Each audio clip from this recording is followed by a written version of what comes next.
육대장. 신선한 양지, 건강한 대파, 오래 끓인 사골 육수. 육개장 한 그릇에 온 힘을 다하니까 건강하다.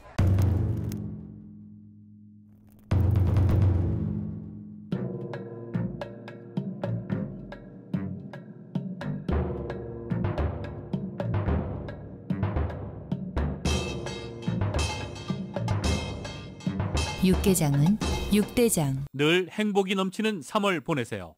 라디오 서울이 함께합니다. 강혜신의 오늘의 미국.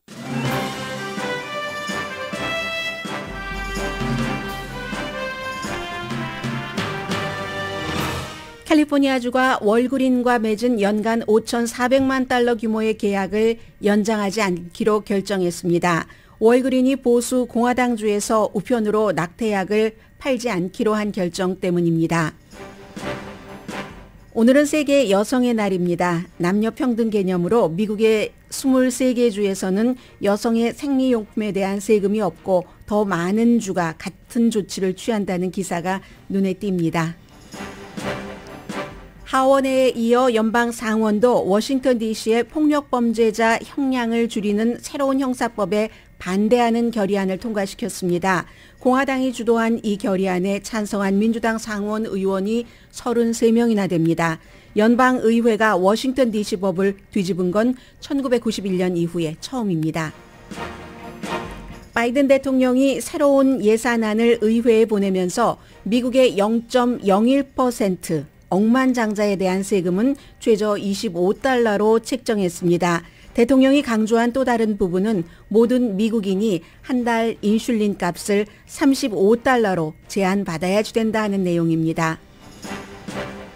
돈으로 행복을 살 수 있다는 새로운 연구가 발표됐습니다. 연수입이 7만 5천 달러 이상이면 돈이 주는 행복에 별 차이가 없다는 과거의 연구 결과를 노벨 경제학상 수상자와 또 다른 연구진이 새로운 연구로서 뒤집었습니다.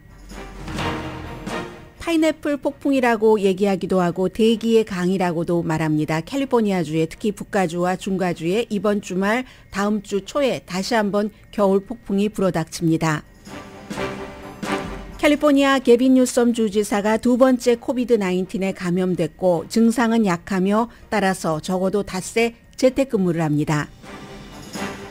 미치 매코넬 공화당 상원 원내대표가 호텔에서 넘어져서 입원했습니다. 지금 81세입니다. 미국 연방 상원 의원의 평균 나이는 65세고 다이언 파인스타인 캘리포니아주 연방 상원 의원을 포함해서 지금 건강이 악화됐거나 은퇴한다는 의원들이 많습니다. 여러분 안녕하십니까? 오늘의 미국 강혜신입니다. 오늘 왠지 그 뉴스 맨 앞에 전해드릴 아이템들을 보니까 물론 뭐 가볍다는 얘기는 아니지만 왠지 금요일 같은 그런 기분이 들고요. 며칠 전에 게빈 뉴섬 주지사가 발표한 것에 대해서 과연 이렇게 할 경우 일반인들에게 무엇이 달라지는지 궁금합니다라고 말씀을 드렸는데요. 어제 저녁에 게빈 뉴섬 주지사가 발표를 했습니다. 왜 캘리포니아주는 월그린과 더 이상 재계약을 하지 않는가. 1년에 5,400만 달러 이 약국체인과 캘리포니아주가 계약이 있답니다. 4월 30일에 만료가 되니까 5월 1일부터는 새로운 계약에 따라서 5,400만 달러 캘리포니아주와 월그린이 뭐 사업 이런 것을 캘리포니아주는 당연히 약을 사는 거죠. 월그린으로부터 하는 건데 이게 왜 그런 거는 뭐 여러분들 잘 알고 계실 테고요. 월그린이 결국은 미국에서 연방 대법원에서 2021년도에 낙태를 좀 힘들게 만들고 나서 주정부에 많은 권한을 줬고 주정부에서 그러므로 낙태를 심지어 뭐 6주일만 넘어도 낙태를 할 수 없거나 근친상간을 당했어도 강간을 당했어도 아이를 낳아서 키워라 하는 주도 있습니다. 거의 모든 낙태가 금지된 그런 주도 있는데 거기에 또 이어서 그 공화당이 주도하는 주에서는 낙태가 지금 미국의 한 낙태되는 케이스를 보면은 50% 이상이 낙태약으로 하는 것이기 때문에 어떻게 하면 이것까지 막는가 하는 법들이 많이 나왔습니다. 그에 따라서 이제 20개의 텍사스를 포함해서 주지사 또 검찰총장이 이런 일은 대신하죠. 검찰총장이 월그린과 CBS에 편지를 보냈습니다. 식품의약국이 최근에 이 같은 약국에서 카운터에도 그리고 이제 그 우편으로도 의사의 처방전이 있으면 꼭 뭐 병원에서가 아니더라도 이렇게 그 직접적으로 살 수 있다. 약을, 낙태약을 하는 것을 식품의약국이 승인을 했기 때문에 보수 공화당주에서는 야, 이러면 낙태약을 사람들이 더 많이 갖겠네. 우편으로 갖는다면 우리 주에서 낙태가 뭐 금지를 시켰어도 소용없는 것 아니야? 하면서 월그린과 CBS에 그렇게만 해보세요. 불이익을 당할 겁니다. 하고 편지를 보냈고 결국은 그 편지에 대해서 월그린이 따르겠습니다. 뭐 21개 주인가 그렇죠. 그 주에서는 우리가 이렇게 우편으로 뭐 등등 팔지 않겠습니다. 라고 얘기를 하니까 캘리포니아 주는 그렇게 이러한 약 판매라든가 낙태를 금지하는 주도 아닌데 오히려 너무 반대로 하고 있는데도 불구하고 극단주의자들의 굴복하고 그리고 뭐 여성의 그 자유에 대해서 외면을 하고 방치하는 그런 대기업과 우리가 어떻게 인연을 맺고 일을 할 수가 있는가 해서 어제 5,400만 달러 계약 이제 안 한다라고 주지사가 공무원에게 관계 공무원에게 지시를 내렸습니다.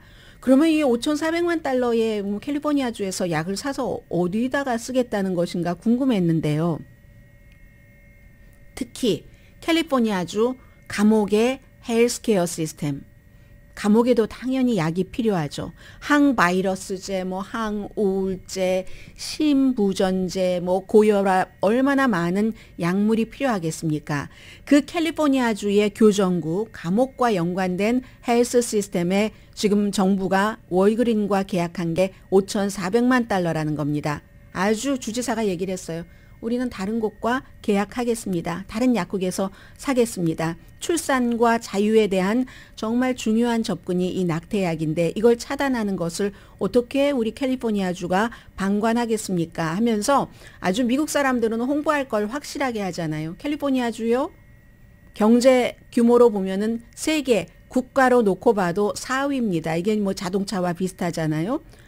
이 선택권, 우리 캘리포니아주의 가치를 지키기 위해서 마켓 파워를 활용하겠습니다. 라고 얘기를 했습니다. 월그린이 그 본사가 일리노이주의 그 시카고 인근에 있는데 특히 이 약이 미페프리스톤이라는 이 약과 이제 다른 것을 합쳐서 이제 뭐 보통 이제 한 임신 10주 정도 됐을 때 이 낙태약을 사용하고 한다고 하던데요. 질병통제국이 2000년도에 승인을 했으니까 23년 된 약입니다. 낙태의 반 이상이 약물로 낙태를 한다고 말씀을 드렸고요. 해서 그러면 5,400만 달러 하면은 뭐 큰 돈이라고도 할 수 있지만 아주 큰 집, 부자들이 사는 집을 생각하면은 또 그다지 많은 돈이 아닌 것 같기도 해요.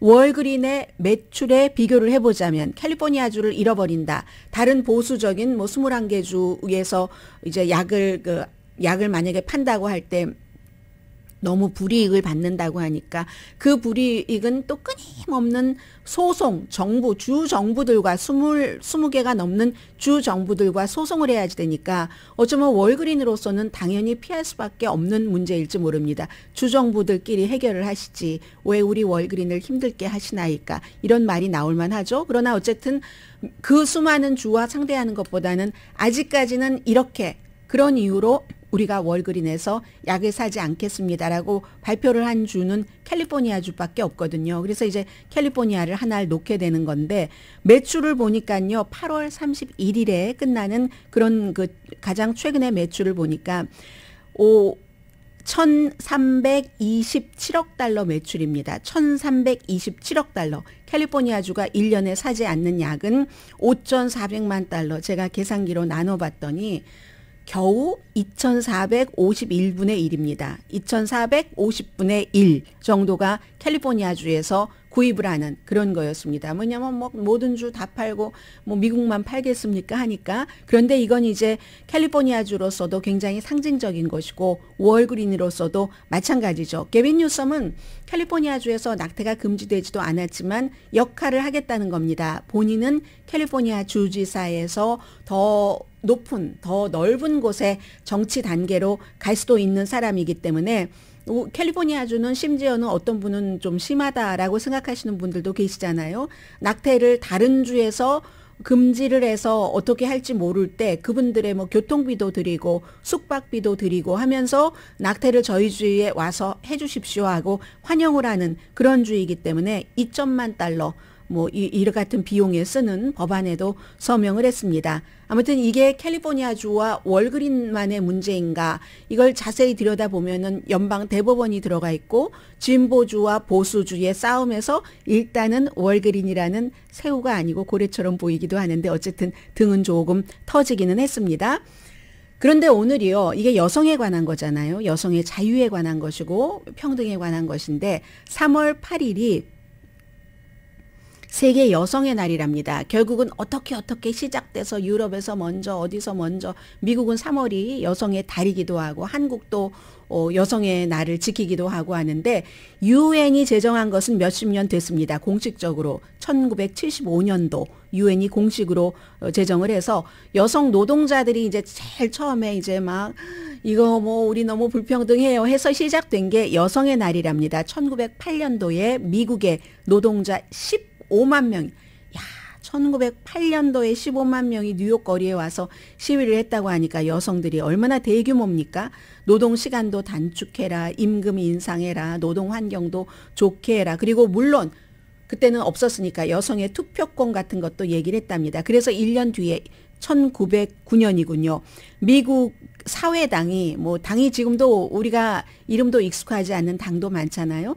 여성의 날을 만들었고 그리고 이제 국제적으로는 유럽에서 아무래도 좀 먼저 시작이 됐죠. 1910년도에 한일합방 덴마크에서 열린 여성 노동자 국제 컨퍼런스에서 17개국에서 많은 여성들이 참여를 해서 만장일치로 뭐 세계 여성의 날 한다 해서 이제 뭐 유럽 쪽에서 뭐 덴마크 당연하고요. 독일, 스위스 이런 데서 1911년 처음으로 여성의 날을 기념을 했으니까 그 기념으로 치자면 올해가 111회고 유엔의 기념으로 치자면 1975년 이후에 지금 수십 년이 지났습니다. 한국은 1985년부터 유엔이 세계 여성의 날을 기념을 했다고 하네요.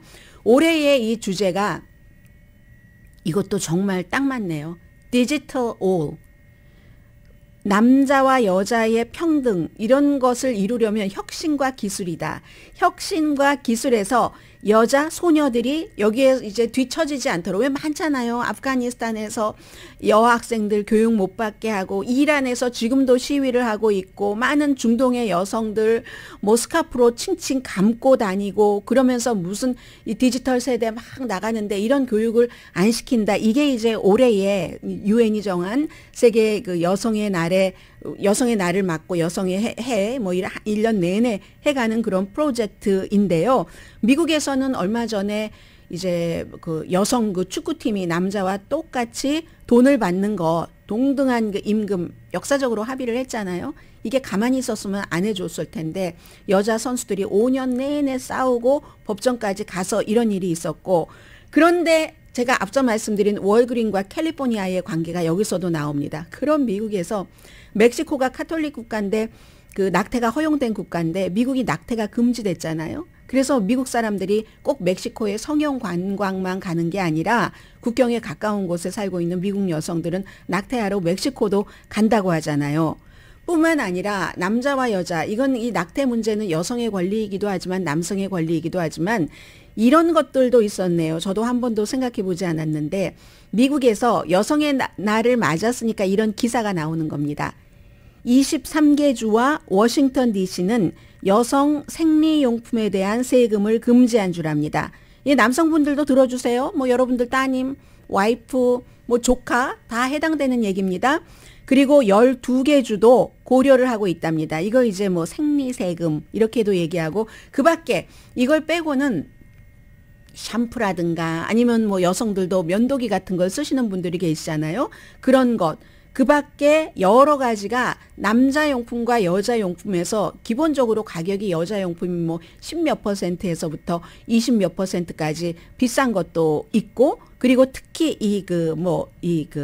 핑크 세금 가운데서도 생리용품에 대해서는 이건 여성만 쓰는 거잖아요. 생리적으로 여성으로 태어난.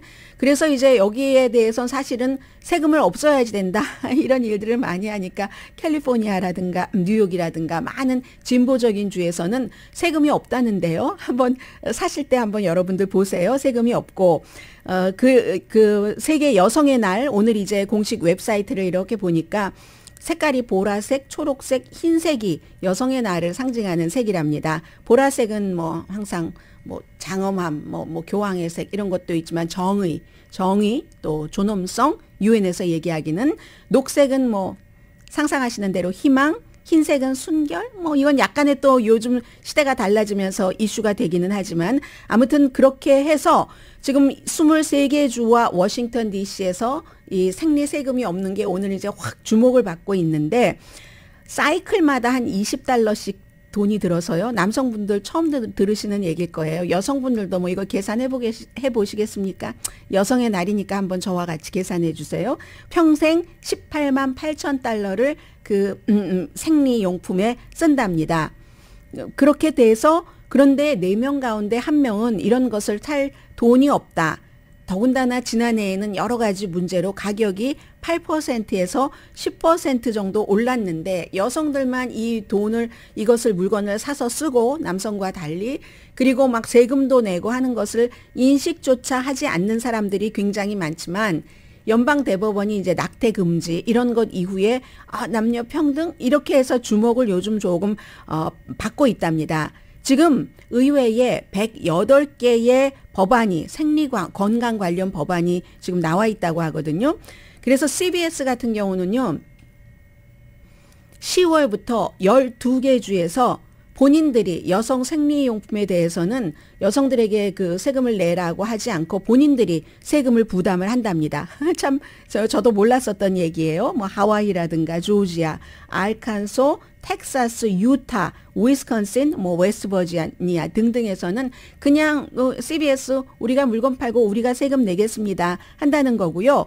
올해 1월 1일부터 캘리포니아 주에서는 비즈니스가 서비스 같은 것을 할 때 남성과 여성에 대해서 가격 차별 두는 것을 금지했잖아요. 전 이게 참 궁금하거든요. 항상 헤어컷이라든가 여성이 좀 남성보다 더 디테일해야지 될 부분이 있기 때문에 어느 정도의 가격 차이는 사실은 있는 게 맞다고 저는 소비자로서 생각을 하는데 얼마 전에 여러분들께 말씀드렸잖아요. 해외에서 수입을 하는 물건 속옷에 관해서 여성 속옷에는 관세가 얼마라고 했죠? 15%, 남자는 11.5%. 여기도 좀 차별이 있고 아무튼 이런 남성과 여성 간의 차이가 아주 세세한 것에 굉장히 많구나. 그리고 미국에서 핑크텍스라고 해서 남녀 차이가 있거나 남녀용품의 차이가 있거나 가격의 차이가 있거나 아니면 남성은 써보지도 않는 생리용품 같은 것에도 여성만 사고 여성만 세금을 낸다 해서 이게 부당하다고 끊임없이 말하는 사람들이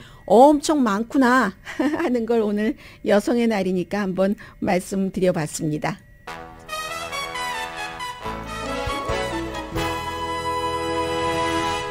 네, 뭐 남자 여자 이런 거 가릴 것 없이요. 오늘 먼저 남녀 통틀어서 저희 라디오 서울 방송이 아주 중요한 이벤트를 합니다. 선천적 복수국적 이탈 그리고 65세 이상 복수국적 취득에 관한 거의 모든 것에 대한 뭐 설명회 이 정도로 생각하시면 될 것 같습니다. 이상수 국적법 그 담당 영사가 로스앤젤레스요 총영사관에 직접 나와서 설명을 하는데 언제 하느냐.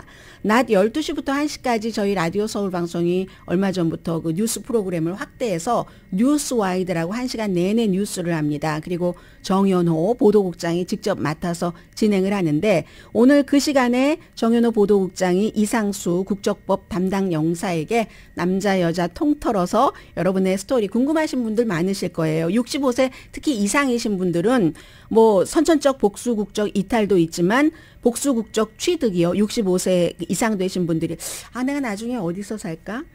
내 건강보험은 그러면 어떻게 되지? 소셜 세큐리티 문제도 그렇고 여러 가지 생각해 보니까 한국과 미국 뭐 이 복수국적이 가장 적합해라고 막연하게 생각하셨던 분들 그리고 본인이 그 나이가 아니더라도 부모님이 계시잖아요. 또 선천적 복수 국적 이탈은 자녀분들, 조카분들에게 해당이 되는 거니까 이 모든 궁금증을 오늘 그 뉴스와이드 시간에 앞에는 헤드라인 뉴스 좀 들으시고요. 한 뭐 12시 20분경부터 1시까지 이상수 국적법 담당 영사와 함께 남녀 가릴 것 없이 오늘 저희 이런 중요한 이벤트 있다는 건 말씀드리고요.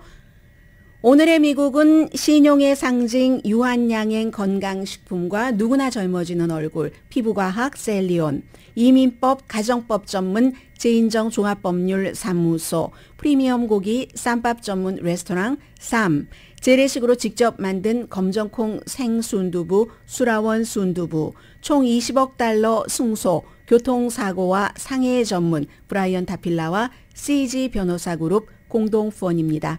잠시 뒤에 지금 이제 워싱턴 DC의 이 법에 대해서 왜 이런 일들이 나왔을까 하는 것이요. 이제 미국을 알아가는 거니까 오늘의 미국 시간이니까 전해드리겠고요. 그리고 건강이 제일 중요하죠. 잠시 뒤에 뵙겠습니다. 강혜신의 오늘의 미국. 네, 두 번 시작할까요?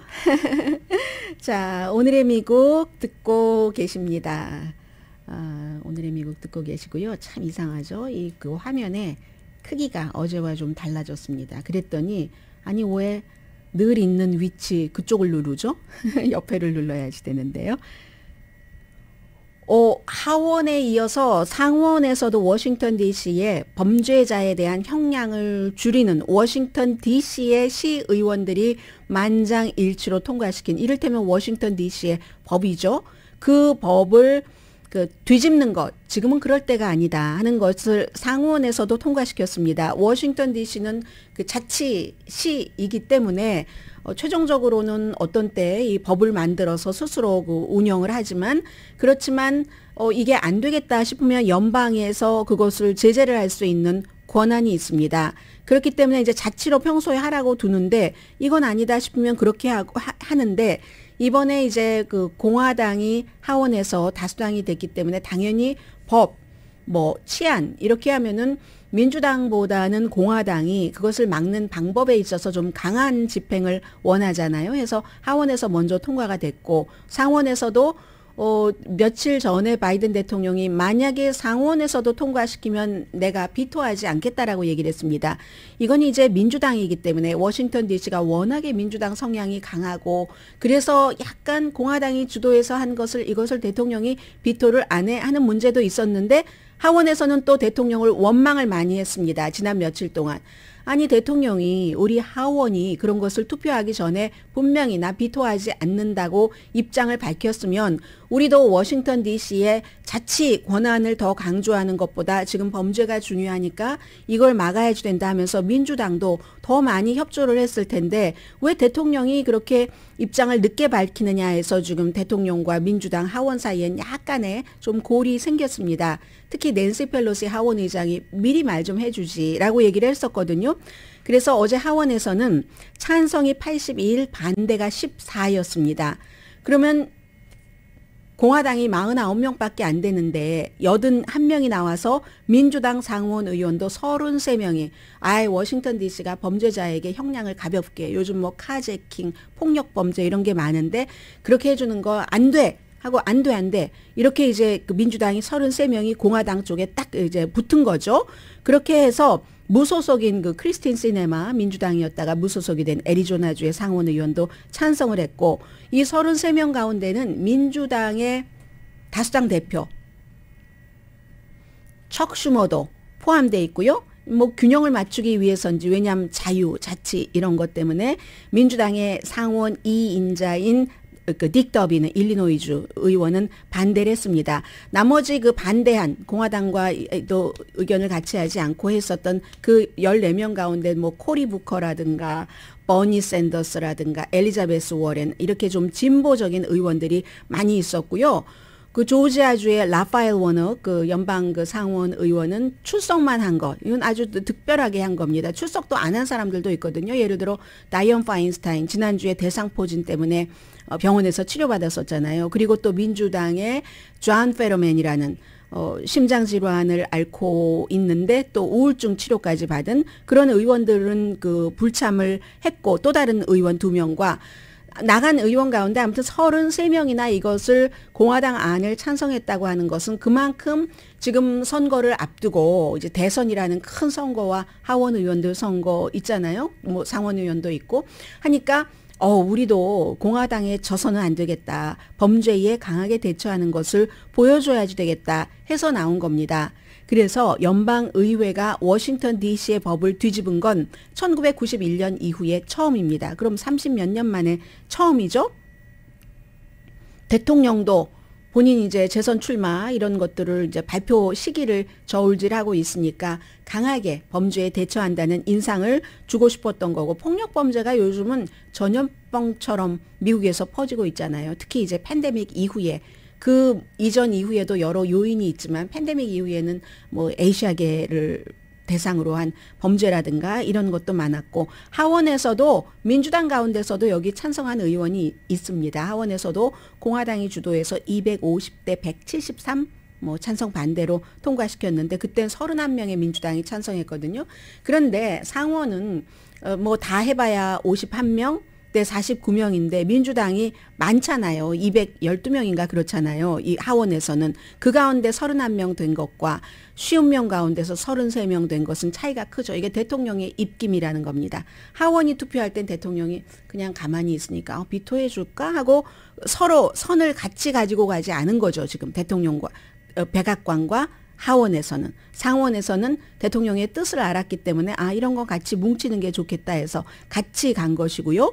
워싱턴 DC는 2월 달에 만장일치로 통과를 시켰는데 그 시장이 무효했습니다. 시장은 민주당인데도 불구하고 범죄가 얼마나 많은데 하니까 또 시의원들이 뭐 워낙에 만장일치로 통과시켰기 때문에 시장의 비토권을 비토를 해버렸습니다. 이래서 이제 연방 의회에서 이걸 결의를 하게 된 것이고요.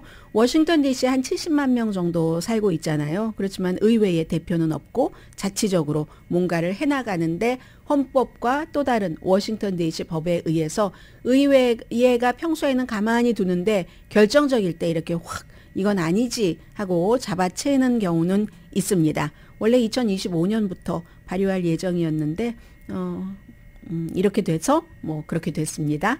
그리고 캘리포니아주 게빈 뉴섬 주지사가 2022년도 지난해 5월 달에 감염됐었잖아요. 코비드-19. 그런데 두 번째 코비드-19에 감염됐답니다. 원래 좀 증상이 있어서 뭐 몸이 아주 심하다고는 안 하지만 그냥 마일드한 증상 때문에 검사해 봤더니 양성이 나왔답니다. 와이프는 지금 네거티브라고 하고요. 따라서 적어도 닷새 동안 재택근무를 한답니다. 이게 참 캘리포니아주가 어느 주보다도 코비드-19에 대해서 강하게 뭔가를 규제를 했었고, 그리고 이러한 전체적인 주 비상사태를 푼 게 일주일밖에 안 되잖아요. 그러더니 주지사가 딱 코비드-19에 걸렸네요. 지금까지 2월 28일을 기준으로 할 때 캘리포니아주에서 1,200만 명이 감염됐습니다. 세 사람 가운데 한 사람 감염됐다고 보시면 됩니다. 여러분들 뭐 직장에서 보시면 알잖아요. 아니면 가족 중에서 좀 젊은 어린 자녀 뭐 직장에 막 출근을 했다던가 아니면 대학생들은 한 번, 두 번 걸린 가족들 많을 겁니다. 그리고 직장에서도 한 번, 두 번 젊은 사람일수록 세 번까지 걸리는 사람들도 있고 안 걸린 사람이 거의 없죠. 거의 안 걸리는 사람이 드문. 이게 이제 코비드-19이라 캘리포니아주에서 한 1,200만 명이 걸렸다 하면은 3명 가운데 1명이 걸린 그런 정도고요. 그리고 캘리포니아주에서만 10만 424명 2월 28일을 기준으로 사망했습니다. 그러니까 전국적으로는 100만 명 이상, 세계적으로는 700만 명 이상이 코비드-19으로 몇 년 만에 사망을 했습니다. 캘리포니아의 게빈 뉴섬 주지사요. 오늘도 이 일 보는데 줌으로 원래 검찰총장과 같이 이제 기자회견을 할 예정이었거든요. 뭐 월그린 얘기도 해야 되고 하잖아요. 그런데 줌으로 한답니다. 이것도 이제 새로운 추세죠. 요즘에 처음에 줌이 나왔을 때만 하더라도 뭐가 도용된다, 정보가 유출된다 하더니 항상 모든 것은 약과 마찬가지로 또 수술과 마찬가지로 작용과 부작용을 보는 거죠. 작용이 훨씬 효과가 크면은 하는 것이고 아니면 접는 것인데 줌은 이제 완전히 자리를 잡았죠.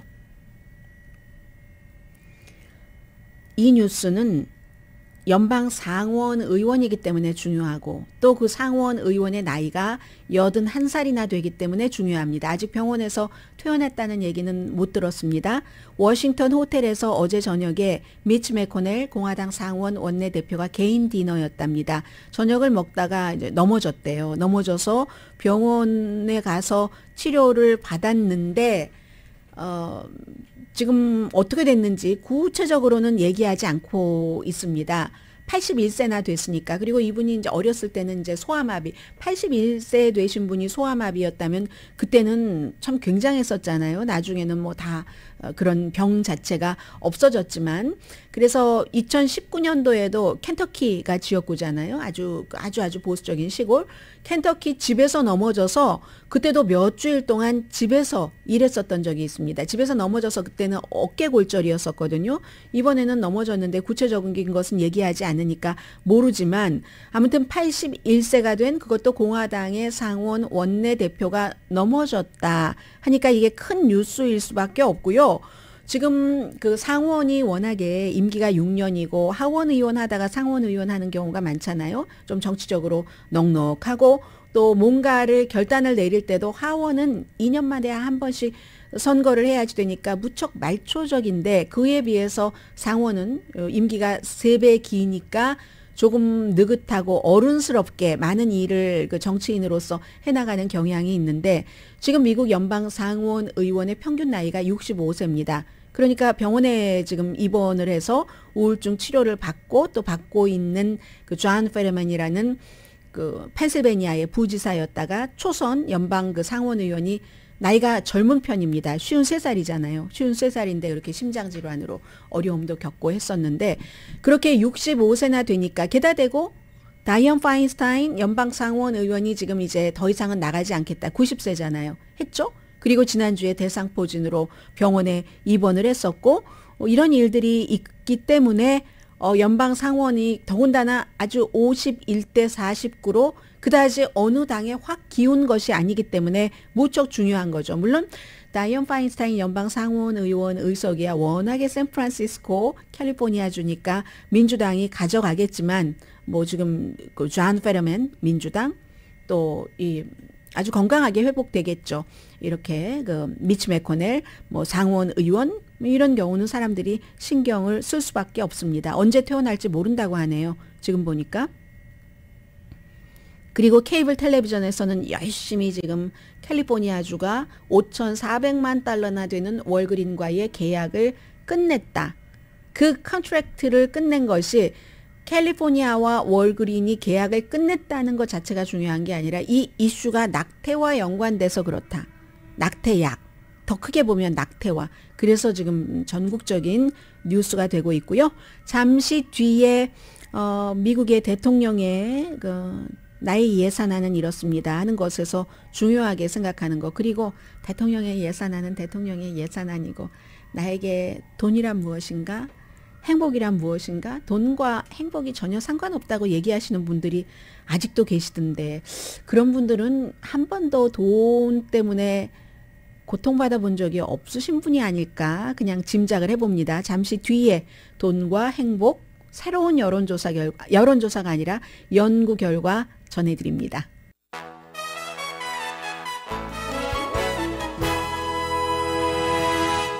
라디오 서울 방송 오늘의 미국 듣고 계십니다. 대통령의 예산안이 지금 발표가 됐습니다.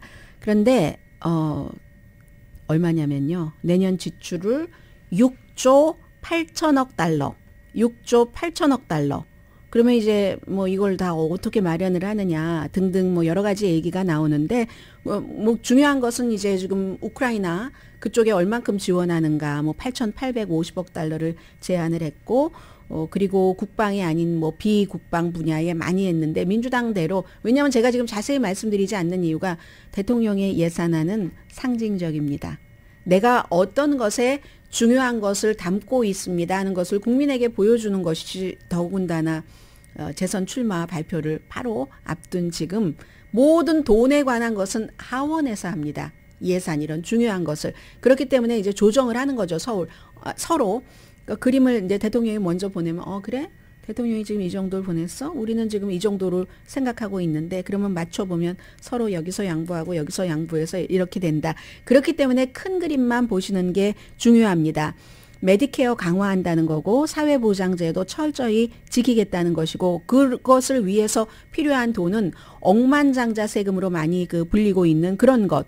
그런 사람들을 최소한 세금을 25%까지 하겠다. 왜냐하면 억만장자는 저처럼 에브리데이 나와서 일하는 사람이 아니고 불로소득이라고 할 수는 없지만 무슨 투자 이런 것에서 버는 것이니까 어쨌든 미국의 0.01%인 억만장자 세금을 25%까지 최소한 하고 그리고 기업이 주식을 다시 사들일 때의 세금도 지금보다 4배를 늘리고 전체 기업의 세율을 현재 21%에서 28%로 법인세를 올리기를 원합니다. 28%로 올려도 2017년보다 낮습니다. 그때 35%였으니까 이건 왜 이렇게 낮아졌냐면 트럼프 전 대통령이 굉장히 낮춰줬기 때문에 그렇고요. 그리고 또 중요한 것은 공화당이 모든 사람들, 메디케어 수혜자에게는 인슐린 값이 한 달에 $35로 됐지만 일반 사람들까지 하려고 했는데 그건 이제 공화당이 반대해서 하지 못했잖아요.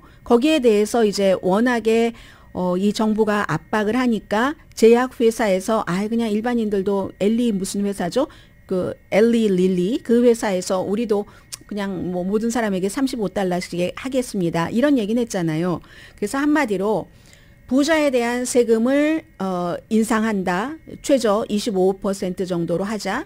그리고 기업 세금도 올리고 일부 투자가들이 막 피해갈 수 있는 그런 허점을 막자 해서 전체적으로 6조 8천억 달러. 또 하나가 연간 40만 달러 이상 버는 사람 지금 세금률을 37%에서 39%로 하고 역시 그에 해당되는 메디케어 세금도 현재 3.8%에서 5%로 올려서 메디케어 기금이 2028년도에는 바닥이 나는데 뱅크럽시 하는 거예요. 그런데 그걸 2050년까지 적어도 25년은 끌고 가자 하는 겁니다.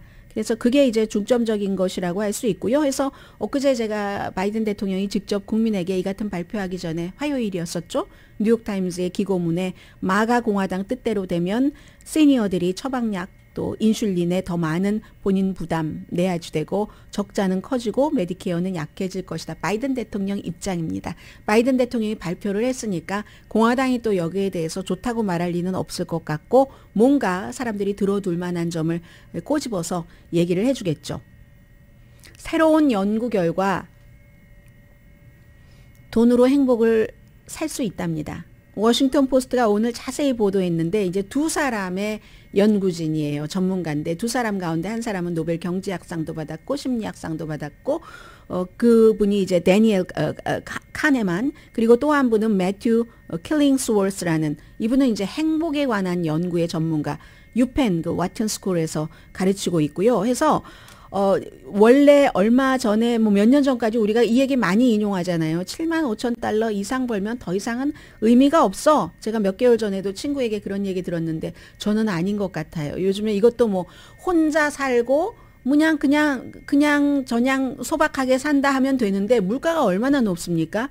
그리고 무슨 예를 들어 집이 있다 하면 페이먼트 다 어떻게 하고 조금이라도 부양가족이 있다면 이거 7만 5천 달러 가지고 이거 안 되죠. 안 된다고 보시면은 그게 맞을 겁니다. 캘리포니아 주에서는 해서 데니엘 카네만 교수가 2010년도에 그 결론을 내리신 분입니다. 7만 5천 달러 이상이면은 그 다음에 행복이 진전이 없다. 그냥 그런 거야. 사치하지 않고 살면은 돼. 하는데 여기에 대해서 반대의 얘기를 하신 분이 매튜 킬링스워드. 이분이 이제 웰빙에 대한 경험이 있는 사람은 이게 그 경험에 대해서 돈이 더 많아지면 7만 5천 달러가 아니라 20만 달러를 벌면 행복이 더 커지던데 이렇게 된 거예요. 그래서 두 분이 딱 만나서 적대적인 공생, 적대적인 협력이라고 표현을 하더군요. 제3의 인물에게도 뭐 어떠한 역할을 주고 33,391명의 미국 18살에서 65세 사이의 직장인을 대상으로 쭉 조사를 한 겁니다. 가정의 수입이 암만 적으면 $10,000, 뭐 65세니까는요. 그리고 최고를 $500,000로 해서 스마트폰 앱으로 하루에 몇 번씩 지금 뭐 행복하십니까? 기분 어떠세요? 매우 나쁨에서 매우 좋음까지 단계별로 이렇게 해서 쭉 그 연구를 했답니다. 결론을 내리기가 힘들긴 했는데 두 가지 결론을 잠정적으로 내릴 수가 있었는데 대다수의 사람들에게는요.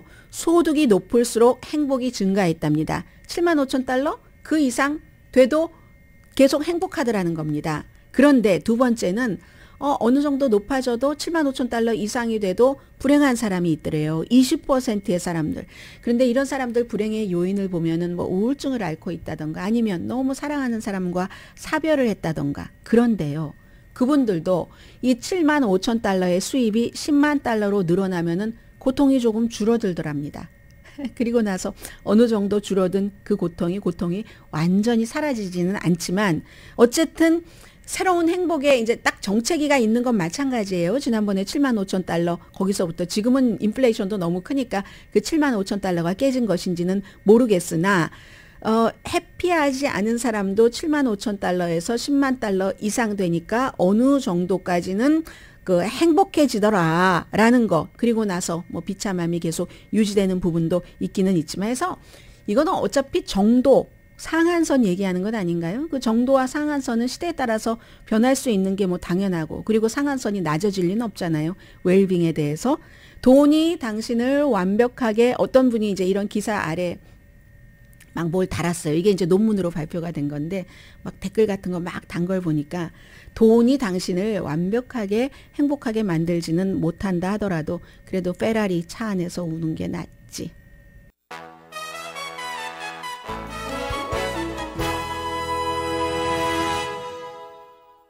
라디오 서울 방송 오늘의 미국 듣고 계십니다. 뭐 이름은 무엇이라고 부르던 파인애플 익스프레스 폭풍이라고도 부르고 대기의 강이라고도 부르고 대기의 강 많이 말씀드렸고요. 이 파인애플 그 익스프레스 폭풍이라는 게 하와이 인근에서 뭐 습기 같은 것이 막 생기면서 되는 건가 보죠. 오늘 오후부터 내일까지 캘리포니아주 특히 이제 중가주와 북가주에 이 폭풍이 불고 중가주 내륙에도 있고요. 남가주에도 좀 영향을 미치기는 한답니다. 그리고 두 번째는 화요일부터 다시 폭풍 그리고 폭우, 폭설, 홍수, 눈은 지난번에는 한 뭐 1000피트만 되더라도 남가주에서도 많이 내렸는데 이번에는 조금 그래도 한 뭐 몇천 피트는 돼야지 눈이 내리는가 봅니다. 이미 뭐 샌버나디노라든가 샌가브리엘 뭐 충분한 눈이 있고 이런 것들이 이제 홍수가 되는 것으로 갑자기 여기에 굉장한 대비를 하는 거고요. 뭐 빅베어 뭐 레이크 뭐 에로헤드 다 이런 데 주의를 조금 하셔야지 되고 샌프란시스코 남쪽에 빅서라는 그 아름답고 호젓하고 모르겠네요. 하도 오래전에 가봐서 그런 것도 뭐 생활 필수품 단단히 준비해 놔라는 경고했다고 하고요. 그런데 이제 캘리포니아주가 물을 공급할 때 한 30%는 눈으로 한답니다. 우리가 남가주 따뜻해서 잘 못 느껴서 그렇지 뭐 시에라 네바다 이런 데 내리는 그런 눈 등으로 해서 하는데 그게 똑같은 역할을 하는 게 봄철에는 홍수의 위협으로 오잖아요. 해서 지금까지 최근에 그 대규모 눈보라로 캘리포니아주에서 12명이 숨졌답니다. 그러니까 오늘과 내일 또 다음 주 초에도 폭풍, 폭설 또 폭풍, 폭설, 폭우 같은 거 여러분들 준비를 하시는 게 좋을 것 같고요. 공화당이 1월 6일 의사당 사건에 대해서 처음에는 뭐 이걸 뭐 이렇게 하겠다, 뭐 저렇게 하겠다 하고 케빈 맥카티 그 공화당 하원 의장도 이걸 터커 칼슨에게 주면은 워낙에 뭐 방송 잘하고 하는 사람이니까 어떻게 좀 뭐 공화당에게 유리해질까 하고 줬는데 그게 역풍을 지금 맞고 있잖아요. 그 사람들을 관광객이었다, 뭐 평화로운 사람이었다, 그렇지 않다고 보도한 언론이 다 거짓말한 거다라고 하니까 공화당에서도 사람들이 너무너무 좀 말이 되는 거야 하니까 이게 공화당에서조차도 빨리 끝내고 싶어하는 무리하면 무리수 두면 이런 일 생긴다는 걸 보여주고 있고요.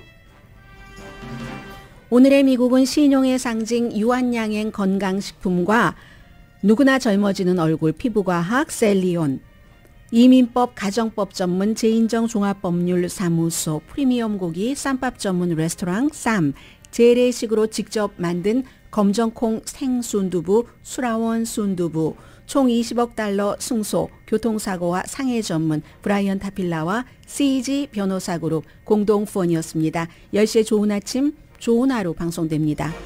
이름은 몰라도 그냥 토폴 이렇게 많이 알고 있었는데 하임 토폴이라고 Is this the little girl I carry? Is this the little boy at play? 이 Sunrise, Sunset 그 뮤지컬 배우가 이스라엘을 사랑하고 이스라엘이 사랑한 하임 토폴 배우가 숨졌습니다. 87살이었고요. 그 밀크맨이었잖아요. 그리고 딸도 그 뮤지컬로 시작해서 헐리우드에서 영화로 만들었는데 딸도 같이 출연을 했고 42년 동안 한 작품 Sunrise, Sunset 지붕 위의 바이올린만 출연을 했었던 그 배우가 집에서 세상을 떠났습니다. 강혜신이었습니다.